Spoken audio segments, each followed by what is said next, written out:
So, Elspeth McBain, can I just thank you for allowing me to do this in person? I know that you're probably busy with meetings and everything, as we've spoken about previously. So I just want to say thank you for that. So basically, obviously, because we are slightly close to Christmas, when do you put your Christmas decorations up? At home or here? Both. At home, I'll do them as late as possible. Probably on the 23rd of December. Wow, 23rd, okay. Yeah, Sure. get rid of them by the 28th, hopefully. Okay. And here we will start putting them up at the beginning of December. Yes, because at home, if my dad had his way, I'd be put up on the 24th, taken down Christmas night, and it's like it never even happened. Because obviously with this place, how I guess is it very like a military operation to like put them up, get the tree up, with like the whole building, that sort of thing? It's quite organic. Yeah. It lasts. It takes a few days. Yeah. And we have people from different teams that come and do it. So our technical team will put up the actual decorations when they're at height. Yeah. The external lighting goes out. Sure. I'm a big sucker for fairy lights, so I insist that we have those outside. Yeah. And then the trees are going to go up, and somebody will decorate them. Lord knows who. Okay. Hopefully somebody that knows what they're doing and will make them look really gorgeous. Yeah. And I assume with the Christmas trees, it's very much I guess, are they taken up the stairs in a lift? No idea. Yeah, okay. I guess you... Don't touch them. Okay, no, okay. That's, okay, so I guess you just like come to work and say... And the fairies have been... Well, in fact, the Christmas elves... fairies have been in the Christmas over the weekend. Also come into the office and decorate the office, which everybody likes, apart from me. Because I'm the Grinch at Christmas. Yeah, okay. So, obviously, because this place... isn't just for Christmas. So I guess, like say, obviously, so if you've done the whole like Christmas period, it's done. I guess it's probably it probably sounds basically like a day in your life, but someone that he doesn't really know exactly everything you do. I guess what does a regular day in your job look like? Or whether or not it be just the same old, or just like slightly different. Every bits. day is slightly different. Yeah. I don't really know what's going to happen day by day. I might have an idea of what my schedule is, but there will always be things that come in that I'm not aware of previously. So I tend to look at figures quite a lot in terms of how our shows are selling and the impact that has on our budgets. Yeah. That's a major part of what I have to look at and to consider. Yeah. I oversee all of the departments, so I have regular meetings with department heads to keep abreast of what they're doing, to make sure that they're delivering what we've said that they need to deliver. Yeah. Operationally, day to day, there are things that come up that we have to deal with, and so I'm the decision maker on a number of those things. Yeah. So people come to me and ask for decisions on various things. Yeah. I'm also involved in programming, so I'll be in discussion with artists or agents or promoters about shows that we've got coming in. But my job really is to kind of steer the ship and to make sure that all of the component parts are working okay. Yeah. So that means touching base regularly with all of the different people that run each section. Yeah. And also sort of preparing for board meetings, writing reports. We are funded by the Arts Council, and so we have a lot of reporting to do for them, funding bids that I will have to write. So last week we did a funding application for to be involved in a programme that isn't isn't going to bring us financial benefit, but is going to bring us in expertise in IT. So, that's a couple of days worth of work to put that together. We don't know whether we'll be successful, but we have to keep trying these things. Today we are focusing on our cinema programme. Okay. So we're having lots of meetings today specifically around how we can strategically develop our cinema and what's the next steps for us in that. And then at this time of the year, there's two things that take priority. One is budgeting, where we're starting to budget for the following year, and we start having those strategic decisions and discussions around what is important that we are going to put money towards next year and how we're going to budget generally. So those take up quite a lot of our time in the late autumn before we go in directly into pantomime, which we're rehearsing. The rehearsals will start on Friday. Okay. I'm the pantomime producer, so I'm very heavily involved in that. And so for the next 3 weeks, that's really the main priority, is focusing on putting the pantomime on. Yeah. So when, because obviously, as part of a place like place like this, when it comes to, I guess, a bit of January and then a bit of then obviously all of December, I guess it's to some extent panto. I guess with sort of I guess with regular jobs, I to a certain extent they can be classed as very boring, and that you can always sort of figure out what the day's gonna bring. I guess do you ever I guess regardless of how many years you've been doing it, do you still enjoy enjoy pantos? Yeah, generally you're saying this isn't a regular job, and after all it's the not, years it's not of regular, my experience, it's not a regular job. Am I still enjoying it? It's not a regular job. It isn't a regular job, no, and it's why I do it. Yeah. And yes, I've been doing it for a very long time. And yes, I still enjoy it because every day is different. And even though the premise is the same, i.e., we're doing a panto every year and we do a programme of shows that come in and out. The shows are all different. The people that you're discussing it with are different. And the projects and the ideas that you're creating are all different. So there is that creativity, as well as there are, some of the repetitive things that are tedious. But you do have the joy of then seeing the shows and the work on stage, and that's what makes it a very special job, actually. Because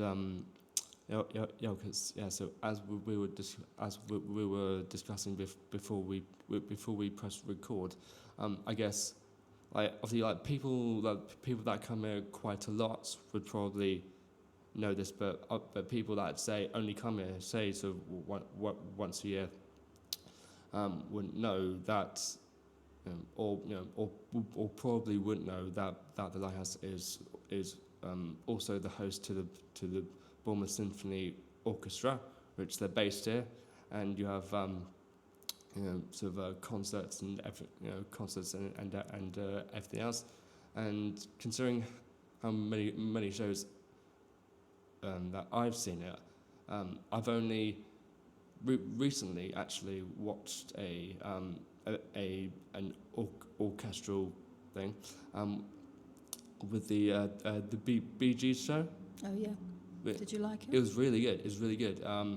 Because because my mum was like, it'll be something new, haven't done that sort of thing, and where we live, there's a couple who my parents regularly sort of meet on dog walks. They do a lot of the Bournemouth, the symphony orchestra stuff. And she's like, okay, we'll give it a shot. And I will, and because we were right at the front to the side, so and considering obviously people, because from when she was speaking to the person dealing with the tickets, a lot of people like to sit like in like the center, so they can like hear everything. But we were like sat sort of front to the side, and it was really good. Was really good. Yeah. So how long has the relationship between the BSO and the Lighthouse been a thing? Ever since the building was built. Okay. So Lighthouse was built in 1978. Sure. So we will be celebrating 50 years in 2028. Yeah. So all of that time, the BSO has been the orchestra in residence here. Sure. And Lighthouse was built mainly and predominantly to house the BSO. So their name would suggest Bournemouth Symphony Orchestra. They were based in Bournemouth. I was going to say, Bournemouth Symphony Orchestra, based in Poole. Yeah, and they were in a venue called the Winter Gardens in Bournemouth. Okay. And the Winter Gardens was no longer fit for purpose and was knocked down. Yeah. And so Poole, the Borough of Poole, built Lighthouse to house BSO. And for years it didn't make any sense in the sense of them being called Bournemouth Symphony Orchestra and being in Poole. But now that we are one unitary authority with Bournemouth, Poole and Christchurch, it kind of makes more sense. Yeah. I think there was always an anticipation that Bournemouth might make a new concert hall, but it wasn't any sense in doing that when you've got one perfectly fine one here. And so the BSO have made this their home. Yeah. They present about 30 concerts a year here. As well as they do all their rehearsals here in the concert hall, all their auditions, and they also perform across the southwest. Yeah. So this week I think they're off to Exeter and maybe to Cornwall as well as here. So it's a special relationship. They have their offices here, but those are not part of our offices, and they are a very separate organisation. Yeah. So we have very strong links. But they do, something quite different to what we do. So it's a long-term relationship and a very strong one. Yeah, because I saw a lot of them come out as I was coming in with all the with the massive instruments strapped to their back, and I'm like, how do you fit that in a car? Must be. They have a lorry. Oh, do they have a lorry? Okay. Yeah. Well, that makes sense. So I guess I assume they were rehearsing early today. Yeah, they've been in today. They rehearse here on a Monday and a Tuesday. Okay. So do you hear when they're rehearsing? Do you fancy at least sort of open the door to at least have a listen to what they're playing? I do sometimes. It very business as usual? Yeah, no, go. It's kind of regular for us. Yeah. But there are moments when I will go and listen, and it reminds me why I do the job. Yeah. Because obviously, I guess you were the CEO of the South Bank. No, I was the. Gosh, it was a long time ago. What was I? I was the head of programming at the South Bank Centre, and I was a director of theatre management at English National Opera. Okay. So I guess that, So I guess that you've seen a couple of orchestras. Just a few. Sure. So no, it's all good. Anyway, and obviously I guess they'll have their carol carol concerts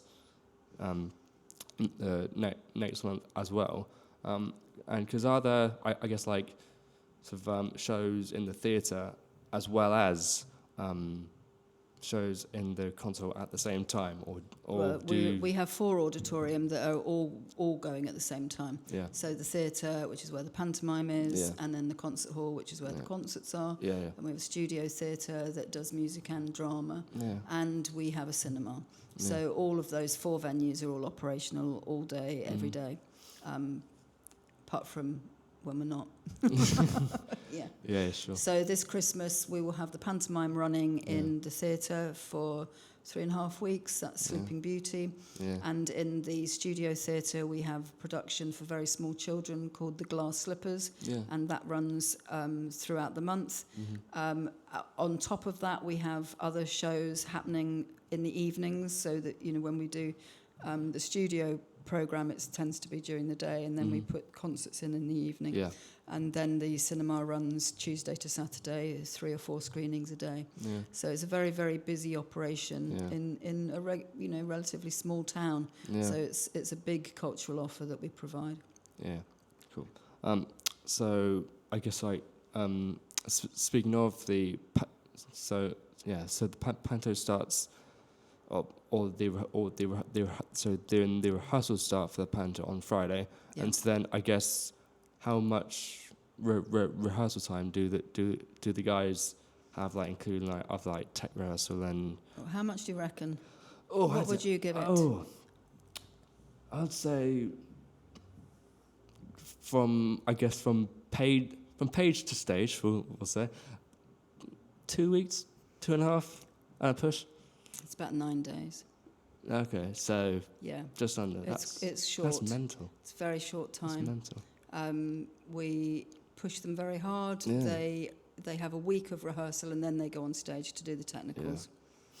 So, but they're all professionals. Oh yeah. So we expect that they come in. Usually they come in already having learnt their lines. Yeah, I'd hope so. Not always, because a lot of actors won't learn their lines until they're paid to learn their lines. So when they start their rehearsals, sort of but it's a lot of fun. But it's very, very hard work. Everyone thinks that it's kind of just a fun, light entertainment, but it's very hard work putting on a pantomime. Yeah. They work hugely long hours. So they will be rehearsing all day, and they get 1 day off a week. Yeah. And once the show is up and running, we're very kind, and we only do 2 performances a day. Okay. But some venues will put 3 in a day. I've read that. It's very. We deliberately don't, because we don't think it's conducive to a good atmosphere and the health and well-being and safety of our cast, and also our crew who are running those shows. So we want to give them a good time so that they do a perfect performance, and the formula seems to work quite well. Yeah. We produce the show ourselves, so that means me and the rest of the team that are putting the marketing together and the ticketing and the technical. But in terms of the creative engagement, I work with the director, Chris Jarvis, who is also in it and writing it. And he's no stranger to Panto. He's a very, very experienced He's been pantomime. doing this longer than I've been alive. Don't tell him that. He still thinks he's 21. So we work throughout the year. We've already started work on next year's, so we know what we're doing. Okay. We've already reserved the set. We've already put the schedule together. Yeah. So the next bit is the writing of the production. Yeah. So we come together in January and we start to think about what we want the show to be about. Yeah. Even though it's a title that is a well-known title, the nuancing and how we want to tell that story is something that we'll have those discussions early. Yeah. And then we start to put together the creative team. Who do we want as the choreographer? Who do we want as the costumer, or what designs do we want to use? And then it's a case of getting cast, and once we know what the characters are that we are going to cast for, we start looking around the springtime. We start for casting. When we spoke last year, you were going up to see a Panto to see if there was anyone that you wanted for this year's one, and how do you find the choreographer, the MD? Because I guess it's probably slightly more I guess difficult to find the technical crew than the actors. No, well, the creative team, we tend to stick with people that we've worked with before. Yeah. So their process and the quality of their work. Yeah. So Chris Jarvis I've worked with now for the last 4 years. Yeah. And we will continue working with him for a few more years. Mm-hmm.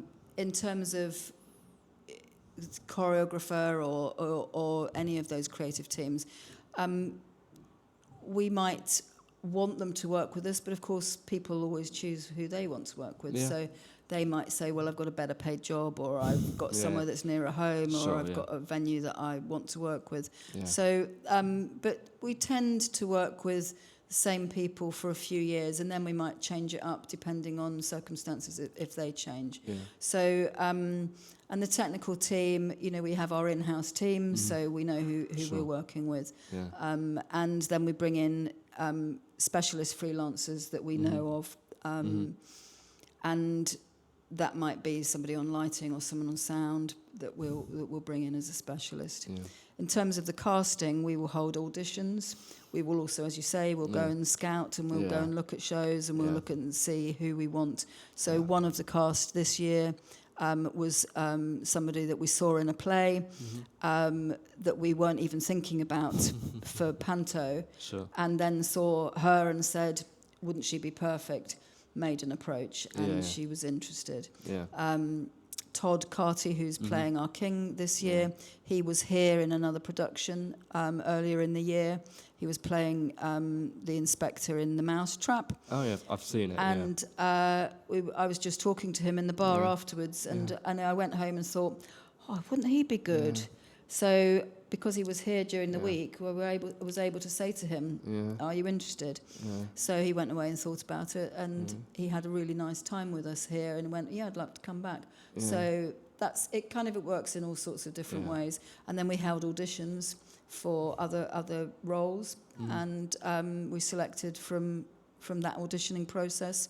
And we also brought back a couple of artists who we've worked with before in Panto, and said, yeah, we'd like you to come back because you'd be really great for this role, we know what you can do. So different venues do it in different ways. Some do completely new casting and open auditions. Others just select.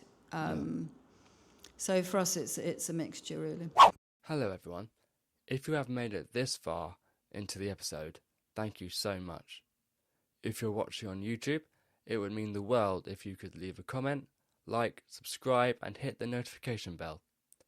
Also, follow the podcast on socials at Reaching the Crescendo Pod. You can find all the links in the description below.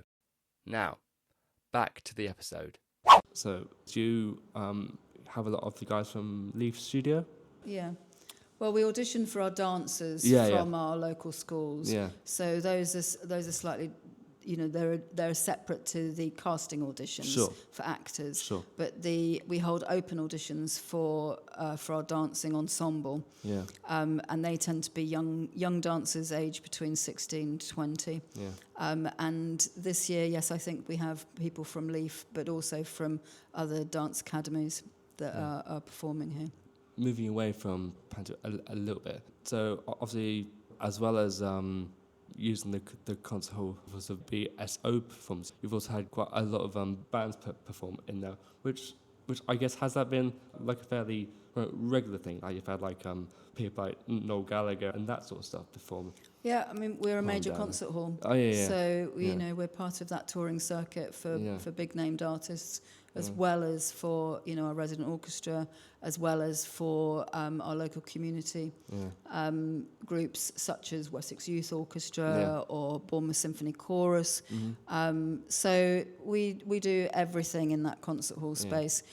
Stand-up comedians, dinner dancers. So it's a whole host of things. But it's a big hall, 1,450 seats. So it's attractive to some of those big named artists, particularly if they're doing a warm-up show before they go into into a big arena act. Then that's where we can offer a good space to do a warm-up for, which is what Noel Gallagher was doing before going into a big festival programme. Because it does seem that, like, especially sort of, I guess, sort of during the past year, touring shows and artists, they tend to be doing like less dates in like the smaller places, and instead going to like the big cities like London, Birmingham, all that sort of thing. Because there's probably sort of less dates with sort of like a cost of living and touring and that. Do you see that in who's performing here? It depends on the scale of the artist and the company that are touring. So usually when it's, you know, sort of well-known names, they don't get a say in where they come. The tour booker will get told. Yeah. And they will go to venues where they can make the most money. Yeah. So that tends to be where there are bigger venues. On the mid-scale, then artists can and will select where they want to play. Yeah. And we like to think that we give people a really good experience when they come here as a performer, and that they will remember us and say, well, we want to go back there. Yeah. But mainly it works on economics at that scale. Yeah. So they'll come where they know they can get an audience, where they know that they'll get a good ticket income, and where the hall will look after them. Yeah. So it also depends on who's got the dates that they need to route their tour. Yeah. So if I haven't got the dates in the concert hall here, they might go to Bournemouth, or they might go to Bristol, or they might go to Salisbury. Yeah. So there's an awful lot of factions at play, and that's what makes it interesting and complex. If it's smaller scale artists and they're promoting themselves, then it's much easier, because we're a good venue for those artists, and we're very supportive, so they will choose to come to us. Yeah. So because we've got 4 different auditoria doing 4 different things with different scale and different art forms for different audiences, different types, all of it is complicated, and none of it is simple. Yeah. So that's why we all spend so much time sort of planning and having those conversations and trying to work things out and get contracts right, get the money right, get the deals right. This year, has there been anyone that's come here that you've gone and seen as an audience member that you've wanted to see, whether it been like a play or a show or a... I mean, when I see most of everything that comes in. Okay, so, you know, it's important that you know what you're selling. Yeah. And you know who your audiences are, and you see them, and you also need to know what the performance was like. Yeah. Because you can book an artist, and then you might think you know what they're going to do, but they might do something completely different on the day, and that's live performance for you. Yeah. So you hope that they won't do too radical a change, but you do need to know what it is that's in your building and what you're selecting. Yeah. So, but we have a team of people, so I'm not here every single night, but there is a lot of what this job is not just programming or making plans for putting things in, but it's also going out scouting for things, seeing other people's performances in other venues, and seeing work in our own venues. So hours are very long, and but that's you don't want to be doing this job if you don't want to go and see the work. Yeah. There's some things that I wish that I'd never had to see. I'm not going to tell you what they are. I won't ask for examples, it's fine. But there are other things that bring such joy and satisfaction that all those long hours and the difficulty of it all makes it worthwhile. Yeah. So things that I've enjoyed this year. Yeah. Well, most of the music programme, Noel Gallagher was an extraordinary gig, as was Paul Weller, as was Dexy's Midnight Runners, as was, it's my passion, actually. Yeah. It's, that's why I run a concert hall, so that, because my love of music. Yeah. And BSO, I love the BSO. The work that they do is extraordinary and such great quality. Yeah. And then in the theatre, well, we've just had a fantastic show in last week, which was Pride and Prejudice, sort of, which is kind of a spoof musical version of Pride and Prejudice. And that was interesting for me because I went to see it, to scout for it, when it was first in the West End, which was just after the first lockdown. Okay. And it was the first piece of theatre that we could go out and see. And so it was a very emotional trip up to London to see it in West End. Yeah. And it was a fantastic production, and we've spent the last 3 years trying to get it to come here. And it's taken that time because it's gone to major venues where, again, that are bigger and can bring in better return. Because as you said, the cost of touring is very significant. The cost of touring has risen substantially in the last few years. It's not getting any easier. Funding is reducing. Cost of living, cost of accommodation, cost of petrol in the touring buses, all of those things are now making it extraordinarily difficult to for promoters and producers to tour that work, because it's such a financial risk. Because you don't know how many people you're going to sell tickets to. And so anyway, Pride and Prejudice finally arrived last week, and we were very thrilled about that because it was a great show. So that's something that I really liked. But I've got a very, very eclectic taste, so I will see everything and enjoy most of it, as I said. Yeah. So you said it took 3 years to get Pride and Prejudice here. Has that been like the longest gap between like seeing something and getting it here? Getting it on stage? Yeah. Well, here especially. Yeah, probably. Yeah. Yeah. Because how long did it normally take? Well, you'd normally go and see something that was then going to be touring the following year. Okay. But for that, it was also because of the various lockdowns that it was impacted by COVID, and the producer had a lot of risk. So we weren't ever sure whether it was going to fully tour, even sort of past here. Yeah, sure. So there are all sorts of facets that will influence whether something comes or whether it doesn't. Yeah. But we are usually looking about a year to 2 years ahead. Yeah. Very rarely 3 years. So obviously not speaking about 2 or 3 years currently, that's speaking about 2025. How is it? Speaking of COVID, it's 5 years since COVID next year. Blimey. Mental, isn't it? Yeah, just like 5 years. Oh, anyway, I'm getting old. Anyway. But it's 5 years since it started, but it's only 3 years since it ended. So the impact of 2 years of COVID has been very, very significant. Yes. But I think that we have recovered now fully from COVID, and we're now just facing everything else. Yeah. Yeah. Okay, so 2025. Who are you looking forward to coming in 2025? Oh, I knew you'd ask me that, and I can't think for the one more moment. they change, the more they stay the same.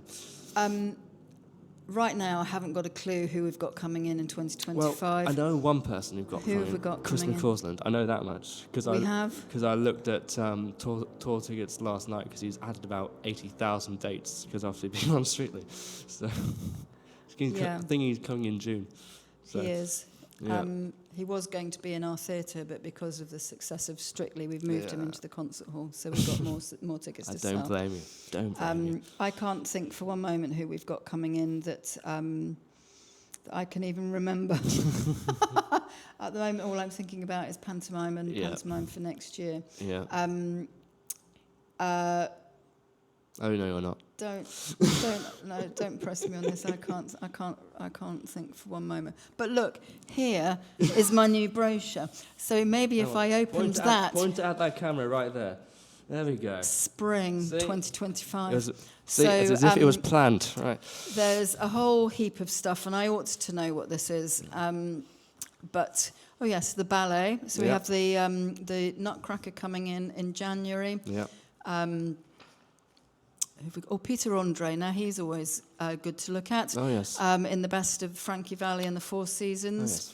Oh, yes. Another one that I'm really interested in actually is we're doing this collaboration with the Bournemouth Symphony Orchestra. I did read about that. Yeah. somewhere. So this is working with an artist called Sekou Keita, who's a kora player. Sure. And I'm really fascinated about what that's going to feel like and sound like, because having a classical symphonic orchestra with a Senegalese kora player is just going to blow my mind. Yeah. So I'm looking forward to that. Mm-hmm.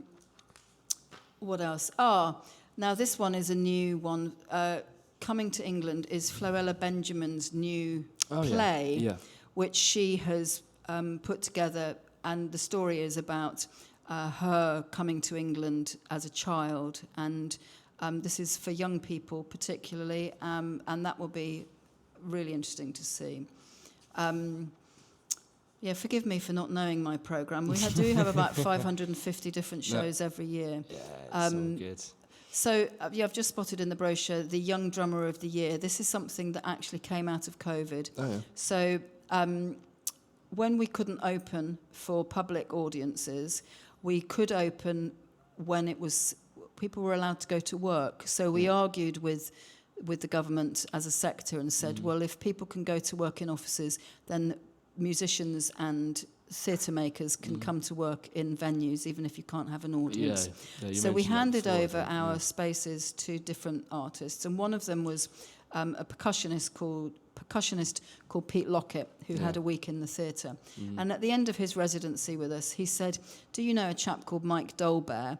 He is a fantastic drummer who's worked internationally, and he lives in Bournemouth, and you ought to connect with him. So I invited him to come in and have a coffee with me. And he runs this project, which is the Young Drummer of the Year. And so this will be the third year that we've done it. And it's a national competition for drummers who are sort of under the age of 18. And we have like 10 candidates who all perform, and then we have an international panel of amazing drummers as judges, and they select who their Young Drummer of the Year is. Yeah. So, and the talent, you see like 12, 13-year-olds who are the most amazing kit drummers that you've ever seen. Yeah. And they go on, winning this gives you, sort of a pass into working professionally as a drummer. So I'm really excited to see that. Yeah. What else can I tell you about? Speaking of this, I've got a friend of mine who... For the camera, he's talking about Live and Unheard. Absolutely, Live and Unheard, this Thursday, I'm pretty sure. And I've got a friend of mine who I interviewed on a previous thing before I started this. And basically, her band is performing at yes, well, Live and Unheard is a really interesting sort of series. That's the Matt Black thing, right? Yes. So he runs Hangover Hill, which is the recording studio in Bournemouth, and we joined forces a few years ago to put together an evening where we had unknown and unsigned bands have a space where they could perform. So this has been going now for several years, and it's once a month on a Thursday, as you say. We have 3 bands that are not signed, and that's been working really, really well. Yeah. What are the big theatre shows? Blue. So talking about music, the ex-boy band, because they're now older they're the men, dad band, the dad band, Blue. They're performing in the concert hall in February. So that will be a very exciting evening for us women. And is there anything else that I can highlight for you that I'm particularly keen on? Let's have a look. Jeff First is here in April, last of the class of 66.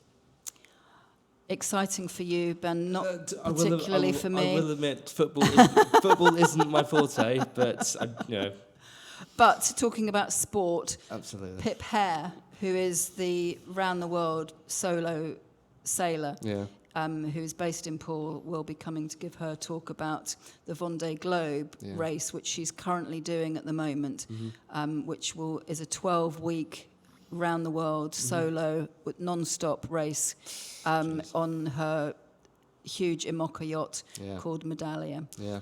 So I'm particularly looking forward to that, and she's one of our patrons now. So thrilled. Cool.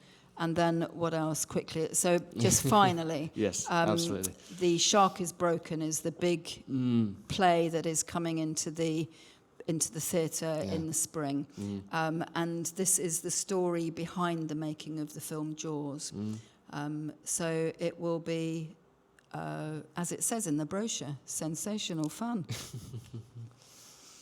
There. So they may need a bigger boat. Yeah, we will need a bigger boat. That's all in our brochure. Oh. And online. As well as this as well. Dick Whittington, next year. Yeah, look how far ahead we are. Very good. Anyway, so I think that wraps it up perfectly. and I just want to end the way I started. Thank you so much for giving up some time. Obviously, it's been, your day job is probably mental, and from my memory, you've got meeting after meeting after meeting tomorrow. So, I didn't even know like this bit even existed. Because until you like come up here, you don't know it exists. This is all of us. Yeah. So small team. Yeah. Well, it's not all of us. There's a technical team and the ticket office team and all the backstage staff. Yeah. But this is all the administration. Yeah. So in this office we have finance, marketing, programming, and creative engagement and HR. Or I guess you could call it like the spine of the beating heart. The spine and beating heart of the operation. And and I'll just end it by saying, once again, it's been a pleasure, and thank you very much indeed. You're welcome.